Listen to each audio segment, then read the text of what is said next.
Welcome back. Last week, we opened up about the invisible pressures dads face, the guilt that creeps in quietly, and the stories that too often go untold. Today, we're picking up right where we left off with another powerful story. Some dads are parenting without a blueprint. Maybe their own dads weren't emotionally present or weren't even there at all. And trying to do it differently is courageous, but also extremely heavy. Today, we're going to hear from a dad who speaks just about that. So please, without further ado, here we go. Hello. Hey, how are you? I'm all right. How are you? I'm doing all right. So, I'm Allie. Thank you for coming. Let's start at the beginning. What did becoming a dad mean to you? Well, now I'm going back a few years now. I think what it meant in my mind at first was a new beginning, something for myself personally, of not having that connection that I always felt as I got older, of like that you could have with a dad, and spending the time and just kind of being present. That whole, I guess, therapeutic background that I have kind of taught me and led me to the thought of, it'd be really great if, and this is how when I would talk to my wife about it, because with her career of, this is a great opportunity of, we talked about that dream of maybe not using daycare as much and maybe not at all. And this could be our ticket through it of, this is the time I was in grad school.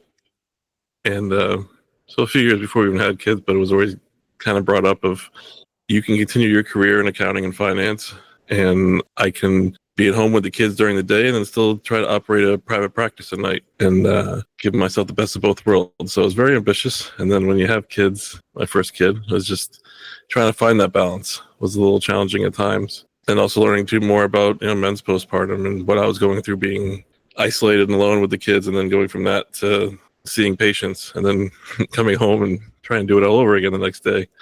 So I think there's definitely a gleefulness to it in the beginning of like, this is the chance. But then when you're actually with it, it presents a whole set of problems that you never, no book or nothing teaches you until there it is. And you're trying to deal with that day to day. And how it kind of ties in with Dad and Neil is just that noticing and feeling of being disconnected from the world now. Of, I wasn't in an office every day. I bring up a couple times every third or fourth episode, I feel like, in my show, that it all started with my wife's mom's club in town, that they would meet in different playgrounds and have different events. And when she was going back to work, of just mentioning to them of, hey, my husband's going to be taking over, so he'll be there next Tuesday. And that was, even to her surprise, of no men. We don't, even if it's a playground, even though we know Mike and great guy and therapist and everything, like anyone that understands just emotions and understanding what's going on. Not your stereotypical, I guess, kind of guy at times I have for myself in my mind, but that really hit me hard. I was like, all right, I can't really talk to my friends because they don't get it, because they're just doing their own thing in life, and mom's clubs don't want me. And we kind of joked, like, well, start your own. I started looking around and seeing that there are, there's a home dad network that has different groups in different towns, but there was really none in my area. And just wanted to kind of have that as a place to utilize, what, even this first question of, what the thought was, right? It was processing it in your mind of, as a guy, it meant a lot. I think it means a lot to many men, but I think it brings a different level of nuance and difference in this day and age, right? Of like, here's what I thought it is, here's what it's going to be like in the 21st century with working with families and seeing that, of the difficulty with social media and being online and being on, video games, and how much different that was than my own dad. I was like, they didn't have to deal with that. He didn't have to deal with as many things as I think that is on our plates for moms and dads. Right. And I like that you mentioned about men's postpartum, because, as a woman, you're always told, oh, just watch out for postpartum depression and anxiety. Just watch out for it. And for us as a woman, they tell you that, but they don't really tell you what that is, right? You have no idea until you're in it. And so I like that you brought that up, because I think that a lot of men, and probably a lot of women, don't know that that's a thing. And when you're thinking about, oh, I'm going to be a dad, that is one of the emotions you have no idea you're going to experience. So I think that's a really great thing to bring up. So I thank you for that. Yeah, no, I think it's widely underreported or just even discussed. I mean, even for myself being in healthcare, how little even I knew about it, surprisingly, of experiencing that as my wife went back to work. Of why am I feeling so depressed? Why am I just feeling so run down? Why am I feeling things that were obviously different on some levels than what my wife was going through, but similar on other levels of I would just break down and cry. I wouldn't, just understand why. And for myself, doing my own research and learning of, oh, this is a thing, and having it feel widely underreported or understood, even in my field. And that's definitely something that needs to be mentioned more, just even hearing that out loud, right? I feel like the positive aspect is everything's not obviously known of like what to expect with postpartum and women even, but at least I feel like it's socially known and talked about in the medical field with the doctors of here's some of the symptoms. At least you know what you're looking for. With men of you don't even think about it because you're not even told that this is a thing or what the symptoms could be or what it might be. Right. And I think it's also a good thing for all the women who are listening to check in with their partner, because especially some men don't show any emotion at all, and we have no idea what's going on behind closed doors if we don't ask. So sometimes just trying to be in tune and realize that you're not the only one probably feeling the way that you're feeling. It might be different in a sense, but it's all the same. Mm-hmm. Did you ever have, or do you still have any moments where you feel like maybe you were failing as a dad, or you have failed as a dad? And if you did, how did you get to the other side of that feeling? I think the answering of that question is maybe I'll answer a question with a question at first. So it's always funny to me as a therapist working with families for many years that you'd get those honest questions from moms or dads of, how do I know I'm being a good parent? I feel like I'm failing a lot. I feel like I'm just not being what I want to be or what I should be or could be. And I always kind of say of what I've learned is by asking the question, you're already 80% there at least, if not more, that you're at least having those thoughts. So when you ask me that question, it's almost like that auto response of like, yeah, I know every now and then, but being honest of it goes through my mind every day. It's something that's, am I doing this right? Am I screwing up? Not every day am I always calm and present. If I say things out of line, if I do things out of line, I think the bigger piece for me is the level of acceptance and awareness of you're going to mess up. And I always try to frame it with both my boys. They're 8 and will be 6 in a couple of weeks. I try to talk to them on their level as they get older, but letting them know of, we're together all day, every day sometimes, like now in the summertime. And we're not always going to be happy with each other, and that's okay. We're not always going to feel our best. We're not always going to communicate well. We're going to make mistakes. So I find it more important of showing them and hopefully teaching them. We'll find out in 10 years from now, see how this goes, but of helping them be aware of you're going to make mistakes. You're going to say things you don't mean to somebody that you love and care about, and just recognizing yourself and apologizing and knowing that some days I do feel guilty, of maybe I didn't tell them, how much they mean to me, or if I did get upset, if I did, something I told them 3 times and I go to the room and put them in the timeout or punishment of maybe I went too far. Maybe I shouldn't have said that. Maybe I shouldn't have done. Maybe I should have listened more.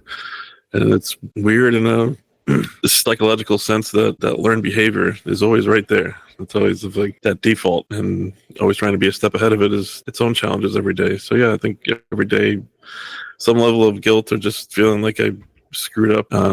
But on the flip side, I always try to keep a level of awareness, through it. If I catch myself or if I see even after, to kind of let them know and see if, hey, we're humans. We're not going to be this picture perfect family. And that's not going to be, daddy comes from the Northeast and I say a lot of swears that just naturally come out of my mouth. So it just kind of happens. And bless them that they do they do understand of, these words can only be said in this house. They can't be said in school or around other people. So it's just, trying to learn and teach. I think that's the biggest takeaway from that one side of it to the other side. And that's where I see the growth and opportunities there to not beat yourself up, but, that's what the kids, I think, really truly need sometimes is just honesty, just giving them the ability to see that we're humans and we're vulnerable, and mom and dad make mistakes too. Right. I think that's great. My husband said something to me the other day, and it was along the lines of, he said, I don't know how to do this. This is the first time I've done this. And sometimes something so simple like that is like, oh, right. Like, we haven't done this before. We have no idea. And then what works for one kid does not work for the other kid. So it's like it's a learning process, and even though it's very hard to remember sometimes that your child's also learning, but also giving yourself the grace that you are also learning with them side by side, step by step.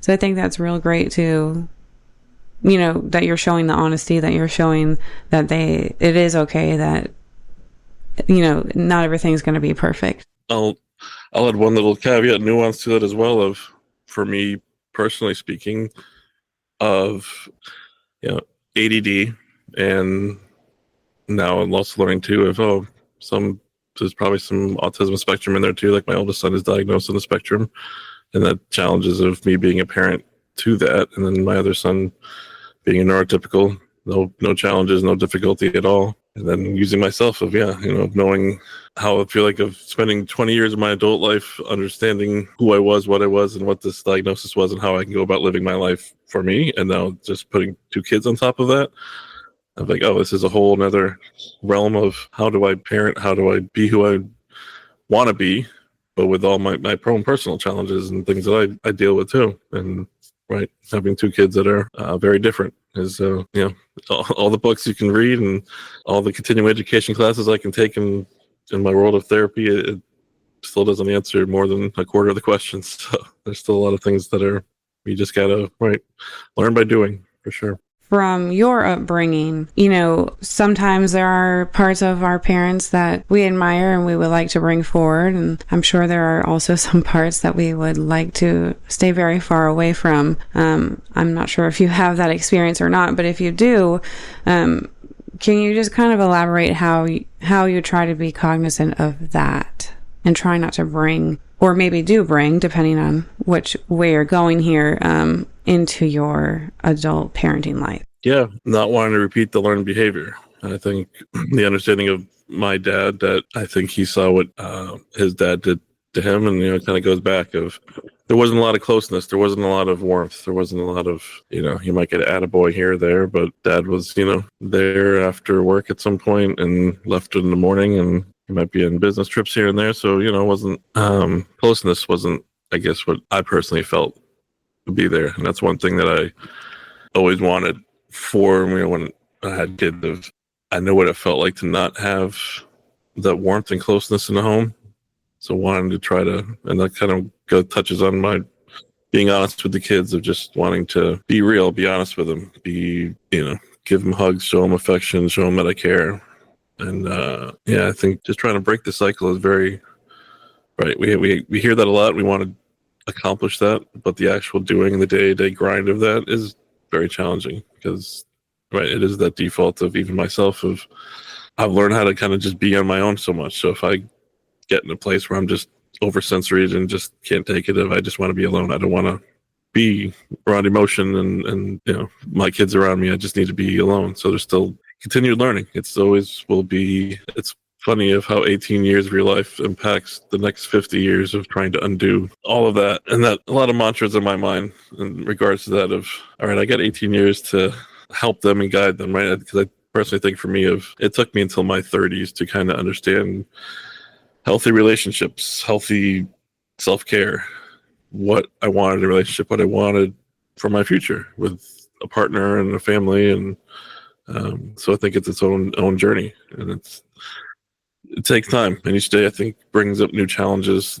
not just with the family that you have, but just talking about this just makes me think of, as I've gotten older, of how I kind of always wished and felt that distance maybe would have gone away as an adult, if now that we're not, father and son always will be, but not like little kid. And that still just never happened. And keeping that in my mind too, of, what you can't control and what you can't, and trying to, I guess, in a sense, not for myself, but build a relationship with my kids that hopefully will last, right? Of I'm aware teenage years are going to be rough, and the 20s could be rough, but hopefully being that parent that when the circle comes back around, that I'm going to be there. I'm going to be continuing to reach out to them and show them that I'm always going to be there and care for them and love them to death, and whether they want me to or not at times, but I'm going to be what I felt like I wanted, and hopefully I can give and provide to them what they want and what they need throughout their years to come. Right. I just kind of wanted to circle back earlier of how you mentioned that, you were going to go to the girls' club, so to say, to be with the moms while you were taking care of the boys. I mean, obviously that probably didn't feel great at the time that, you're kind of being excluded when, maybe you really did need someone to speak with. And at that point, it could have just been whoever would have listened. Did you find men that you could speak to, or do you feel like maybe it's still just one of those things where men are supposed to be strong and they're not supposed to have feelings? I think it's getting better. There is, if you look online, there are stay-at-home dad clubs and organizations that I have seen around here where I live, and not as many in 2017. So it's definitely been an increase since then, which is good. I still think the prevailing thought is, men. I think we're kind of stuck. I always kind of go back and forth on this in my mind. It's a good question, and not to get too into the weeds here, but just the summary of it is, I've always felt like, because my first kid was born in 2017, that was a big time with the Me Too movement and kind of giving a glaring example of this is the toxicity that we want out of our culture, and rightfully so. For pick a person and pick what they did, and I've kind of that old guard out of, all right, now it's that thing of like, what are we replacing it with, right? What are we like? We want men that are, want to be more work-life balance, more involved in the kids' lives. And I think a lot of men and dads want that, but I don't think that there's those examples. I think we kind of got stuck after that and I don't even know what the answer is to like what could have been done, or what, socially conscious kind of things could have been put out there. And,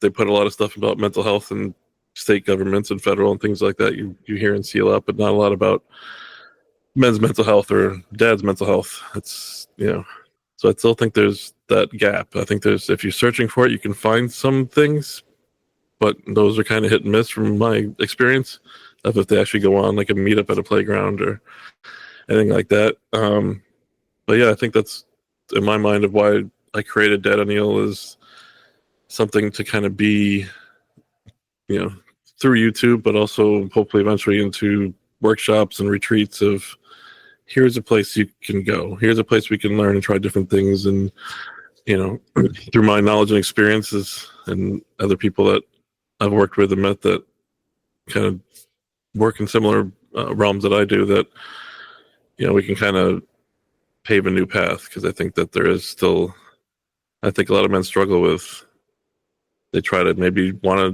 be more involved, and then maybe not even like me, they got pushed away of just even, I think the biggest thing that I've personally seen is you just don't have anybody else like you. No better way of saying it. If I go out with 4 or 5 other guys, I worked all week, I took the kid to the baseball practice, and that was that. It's never more involved. It's never more of, boy, let me tell you, trying a new food with the 4-month-old this week, or that those things that you want to think about, you want to share because you've been home, but you really don't find a place to have that opportunity, or that acceptance of, this is what the new normal is. We've gone from 2017 where we kind of set the example of, this is no longer acceptable, and this is what toxic masculinity is. And I think there's still that acceptance piece, because I saw personally those examples that I've seen plenty of times online from different people on TikTok or Instagram, or pick a media platform, but are of going into a coffee shop of, oh, it's nice that you took the day off and took the kids out. Like, no, it's mine. It's just Tuesday. Or go to the grocery store, that they're amazed that you're able to do it. Or just popped in my mind of, when I took the kids to get fitted for suits for my brother's wedding, of like, oh, that's great. You're able to put suits on the kids. Like, yeah, I can dress them every day. That's what I do. So I still think there's that male and female kind of social acceptance of this is the norm. I think we still kind of go to that default sometimes of, take the suit example of like, yeah, she'll take the kids, right? Not even. I think it kind of comes down for guys of challenging yourself, and sometimes we want to go for what's easier, what just kind of comes natural, as opposed to I'll take them to get fitted for suits. That's not going to be easy, but I can bribe them like you can, and get them ice cream afterwards, and everyone could be okay, minus a few tears and maybe a bump in the head somehow accidentally from hitting a door, but no worse for the wear. I think sometimes too, to that even point of we get judged. I always feel like there was always that sense of people watching, right? Of like if there's two boys and if they're being rowdy, if their mom was here, they wouldn't be acting like this. That kind of feeling, the kind of even whispering being said of, oh, it's because my oldest son who's on the spectrum just has a tantrum and I can manage it, I think, pretty well and have it under control. But I feel that guilt and shame of I got to get him under control now because everyone's looking at me. Of Dad took the kids to the grocery store. He has no idea what he's doing, and now one's crying and screaming in the cart. And it always kind of set me back of like, man, I know what I'm doing is right, and I know how to handle this. I've dealt with this 1,000 times. But it's that social cues and that social acceptance, I think, just needs to be presented as more like not just even like accepting as a start of it, but just of acknowledging of there are more women that have breadwinner type jobs now, and so That's true. Better and easier for men to if you want to have that opportunity to spend with your kids, and it's almost that mommy role is still kind of downgraded, unfortunately, and that is part of that too of that it's not just cooking and cleaning and washing clothes and changing diapers. It's makes the house go round, makes it's a lot, and I think that's part of it too. Of the role of mom has always kind of been treated less than, unfortunately, never given its due rightful place. So I'm hoping that now that you mentioned earlier, like your parents and my parents, they did what they knew, and so on and so forth, and back. And maybe, I feel like our generation and now even the younger generation has kind of become more prevalent, important, out there about mental health. So I feel like, this age range that we're in right now, the older, but maybe not our parents older, I think we're kind of in a unique situation because yes, it would be very easy for us to just learn what we know and just keep on going on. But we're also the ones that are trying to change that for our children. And my hope is that by the time our children are grown, that they would have seen us, and then it starts that new, well, this is what my parents did, and it just gets better from there. So I think, people, their 30s, 40s, we're in a very unique spot. And, sometimes I know a couple of people that their parents, oh, you need to man up, you need to be a man. But that's just not it. Because right. As much as it is nice to know that I have a strong husband, it's also nice to know that he's also caring. Right. He's a human. Yeah. That he's not just sucking it up, that he feels comfortable talking to me, feels comfortable, being emotional. And, I cry every time, even though my little one is going into first grade now. When I drive by his preschool, I was like, oh, that was 2 years of my life, picking him up, dropping him off, and still makes me teary-eyed, Yeah. It's just being honest. I think you're definitely right that we have the chance and are providing that chance to break that cycle, to give them healthier choices, right? I think the generation I was a part of, toxicity, these kind of terms, triggering, these are terms that were just not things of what are you talking about? It's different now of understanding more, understanding better, that we're able to communicate, the ability to show that we can be vulnerable, we can change. I think one thing I'll add to that though is what I see from my world in therapy is, and from families too that I know, that gap. By that I mean, all right, I know what my parents did and I don't want to do that, but I don't know what there is to do. And that's where that ennial piece kind of comes in of, here's a template, here's a guide of like, what is, not just of like that, well, we don't spank anymore, right? We don't tell you what a punishment looks like, how that is. Mm-hmm. And I think there's just that gap of, I don't want to do that. I'm trying to figure out what it is parenting is. And I think that gap leads to how I kind of phrase it is, we're stuck in those friendship parenting roles because we know how to be a friend. We know how it feels like when I communicate with my best friend that I've known for so long. Like I know how to like be close on a friendship level. And then I think that's maybe why we see too sometimes of those kids that the parents that in that younger realm that are like, oh, it's just him being him, just let him be free. Let him like, no.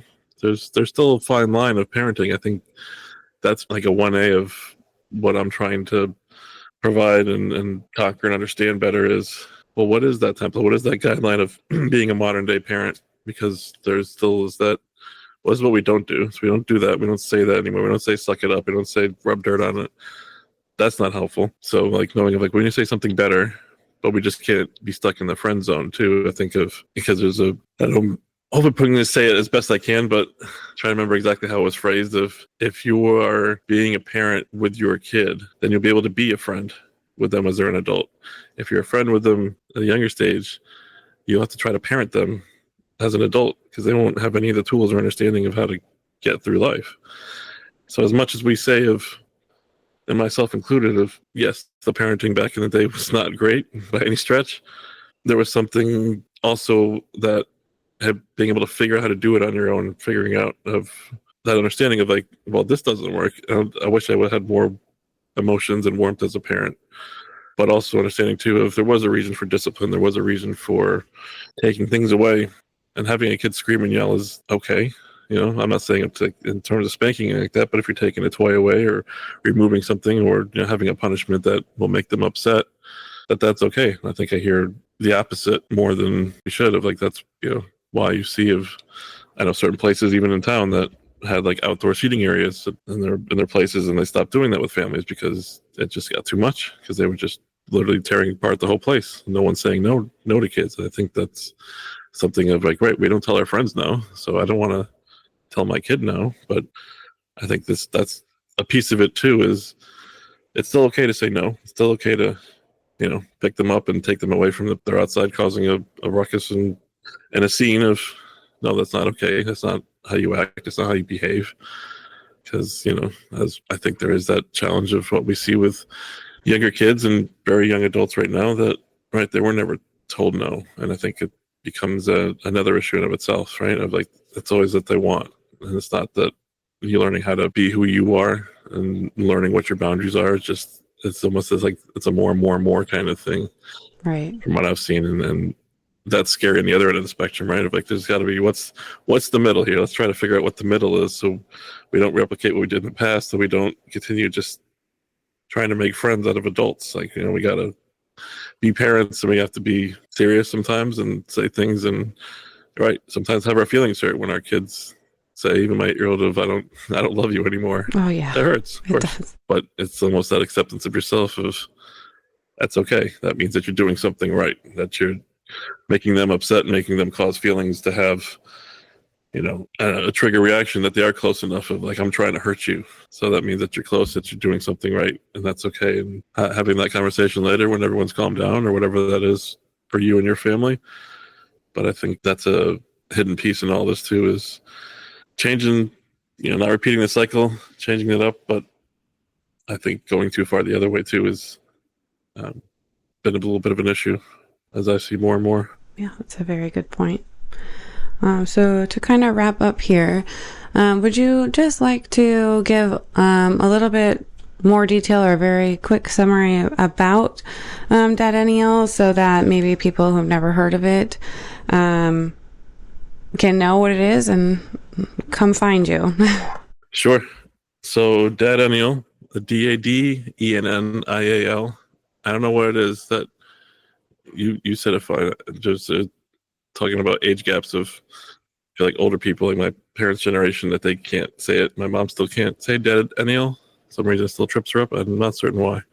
But anyway, So you can find me on dadennial.com. The podcast will be uploaded there, and you can leave comments. You can subscribe. So I'm trying to work on a dad and ennial burnout workshop. Trying to do some classes on that. I'm on Instagram, dadennial or at dadennial, and then the YouTube channel is dadennial. And then so we have on the YouTube channel there is the podcast, and we have interviews. We also have different like weekly videos of a mailbag with things that we get, questions that we get asked. I also write on Substack at Dad O'Neill there, and then so things I think about being a dad, then I'll put it up on YouTube with AI is very creative now. If I can just take that article and put it on a website, and they create the AI images and a better voiceover than myself, and I put those up too. So it's little mantras, kind of thoughts and feelings and things that we're even talking about of, you know, things of kind of being stuck or feelings of guilt, and how do you work through them. So yeah, that O'Neill's hopefully going to be able to be a larger network. Hopefully want to try to get it out there of having workshops, doing retreats, doing things where men of all ages can kind of come and have a safe space, so to speak, and a place where they can be themselves, but also just learn and grow and find what their balance and what their best version of themselves is. Awesome. Thank you. And I did just want to add one little thing in case nobody caught on, but you mentioned that you were in the medical field. Yeah. And you help families with all sorts of things, I'm sure. Mm-hmm. But you do still feel these emotions. So even professionals, yes, who maybe help others feel what they're handle their emotions as a living, they are not immune to this.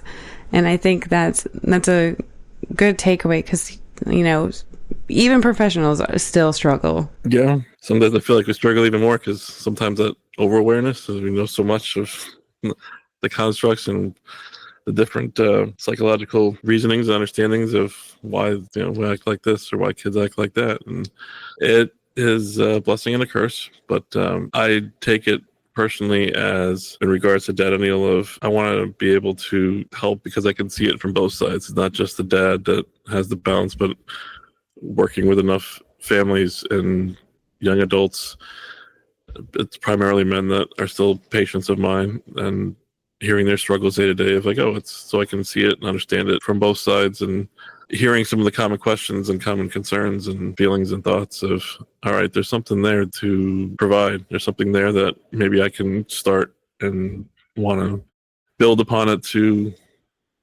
what I said earlier of that void or gap that I felt since maybe 2017, 2018 when Me Too started, and then, how we haven't heard anything new in that world in a few years now.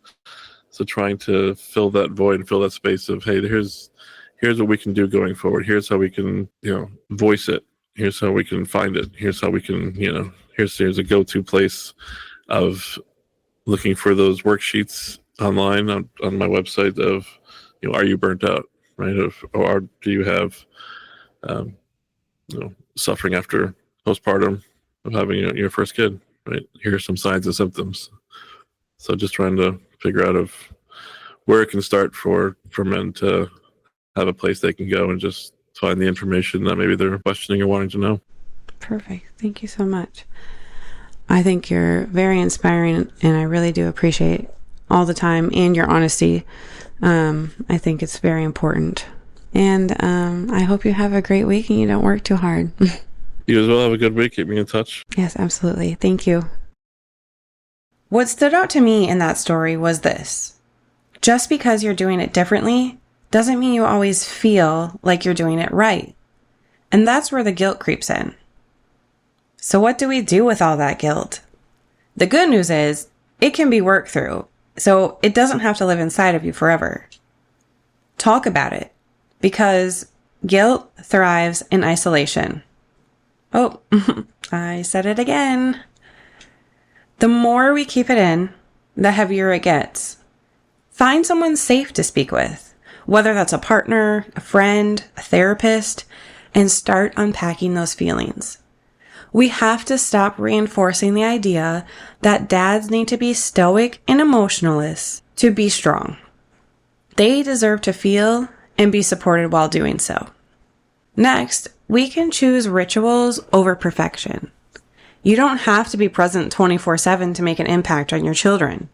What matters most are the small, meaningful rituals, like Saturday pancakes or bedtime stories. I still remember a Sunday morning breakfast with my dad and how special they felt. We get so wrapped up in trying to do everything right that we forget that being present is more powerful than being perfect. And lastly, be honest. Be honest with your kids and with yourself. Let them know in a way that they can understand that you want to be with them, even when you can't. That kind of honesty builds trust, and there's no shame in saying, hey, I need a minute, whether it's to breathe, to regroup, or to reset. That's not weakness. That's modeling emotional awareness. I said this last episode, but I do truly believe it, so I'm going to say it again. Just like our kids are learning the world for the very first time, so are we. Whether you're a mom, a dad, or a caregiver, every day is new. Every situation is a first in some way. And guilt, it's often just a sign that you care. But if you're a dad listening to this, I hope you hear this loud and clear. You do not have to do it perfectly. You just have to keep showing up. Thank you to both of our guests for their honesty, their heart, and their willingness to be vulnerable. Just a reminder, you're not alone in these feelings.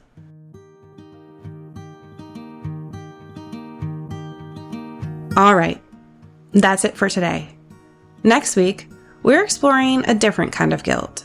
The guilt of not becoming a parent and the pressure to explain that choice to the world. Thank you for being here and for being human and for letting yourself feel. Just a reminder, this podcast is all heart, not healthcare. Please talk to a professional for medical advice. Follow us on Instagram and Facebook at Unfiltered Feels Podcast.